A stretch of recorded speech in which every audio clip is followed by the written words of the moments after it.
Here's what happened across the U.S. in the past hour, all in 60 seconds.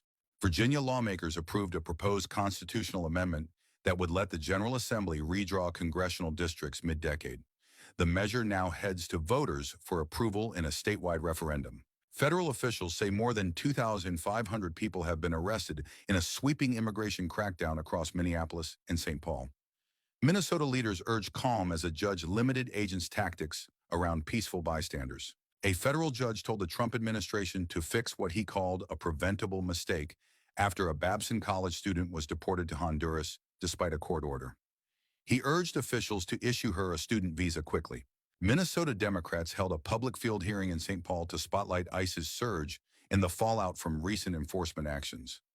Lawmakers demanded federal oversight and called for an independent review of the operation. The Justice Department opened an investigation into Minnesota Governor Tim Walz and Minneapolis Mayor Jacob Frey over whether their comments interfered with federal immigration enforcement. Both Democrats called it political intimidation and said they won't back down.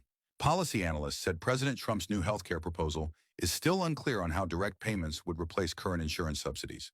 Experts warned the approach could leave some lower-income Americans with fewer coverage options. Billionaire developer Rick Caruso said he will not run for California governor or Los Angeles mayor in 2026. The announcement ends months of speculation about whether he would return to electoral politics. Iran's government says protests have subsided in Tehran after a violent crackdown, even as the country faces an internet blackout. A hardline cleric called for executions of protesters and warned President Trump against military action. Here's what happened across the U.S. in the past hour, all in 60 seconds. The Trump administration extended the National Guard's mission in Washington, D.C. through the end of 2026. About 2,500 troops will remain deployed as city leaders continue to object and a legal fight proceeds. Agriculture Secretary Brooke Rollins said Americans can eat healthy for about $3 per meal under updated federal dietary guidelines. Critics questioned the math and said time, access, and SNAP budgets make it harder in practice.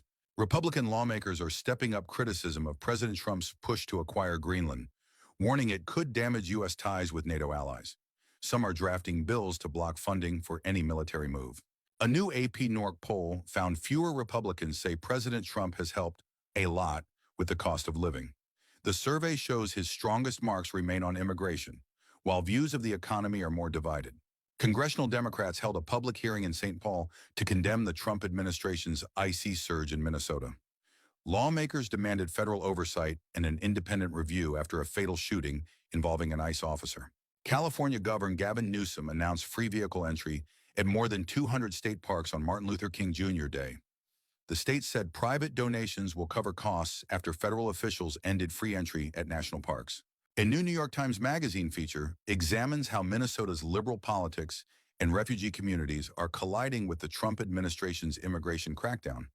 It details the disruptions around Minneapolis as protests and enforcement intensify. President Trump promoted a $50 billion rural health initiative and said the funding will come from cutting Medicaid, waste, fraud, and abuse. The administration says the money will support rural hospitals in all 50 states. Here's what happened across the U.S. in the past hour, all in 60 seconds. President Trump promoted a $50 billion rural health initiative and said the money will come from cutting Medicaid, waste, fraud, and abuse. The plan targets rural hospitals and services in communities nationwide. The Trump administration extended the National Guard mission in Washington, D.C. through the end of 2026. City leaders objected, saying the deployment is unnecessary as court challenges and cost concerns continue. Billionaire developer Rick Caruso said he will not run for California governor or Los Angeles mayor in 2026. His announcement ends months of speculation about a return to electoral politics. A New York Times Magazine report details how Minnesota's liberal politics and refugee communities are colliding with a federal ICE surge. The story tracks disruptions for residents as enforcement and protests intensify. Federal officials say more than 2,500 people have been arrested in a sweeping immigration crackdown across Minneapolis and St. Paul. A judge limited agents from detaining peaceful bystanders as protests and legal challenges grow. Virginia lawmakers approved a proposed constitutional amendment that would allow a mid-decade redraw of congressional districts. The measure now heads to voters for final approval in a statewide referendum. Agriculture Secretary Brooke Rollins said Americans can eat healthy for about $3 per meal under updated federal dietary guidance. Critics argue the math depends on time, access, and food budgets many households don't have. A new AP NORC poll shows fewer Republicans say President Trump has helped a lot with the cost of living. Most still give him strong marks on immigration, but views on the economy are more mixed. The Supreme Court agreed to hear a major case on geofence warrants that collect location data from phones near a crime scene. The ruling could reshape how police use broad digital searches. Venezuelan opposition leader Maria Corina Machado handed President Trump her Nobel Peace Prize medal during a White House meeting.